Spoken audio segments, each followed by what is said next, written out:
Hello guys! For today's video ay tuturuan ko kayo kung paano mabawasan ang paglalag ng inyong messenger. Una, pumunta sa inyong messenger app.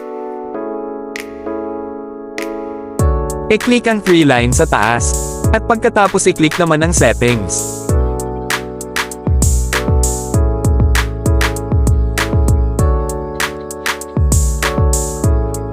Scroll mo lang pababa at hanapin ang See More in Account Center at i-click mo ito. Hanapin ang Your Informations and Permissions at i-click mo ito.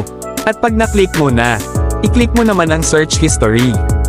I-click mo naman ang accounts and profiles mo na ginagamit. Pag na-click mo ay dito mo na makikita ang lahat ng bago at nakaraan na mga nilalaman ng messenger mo.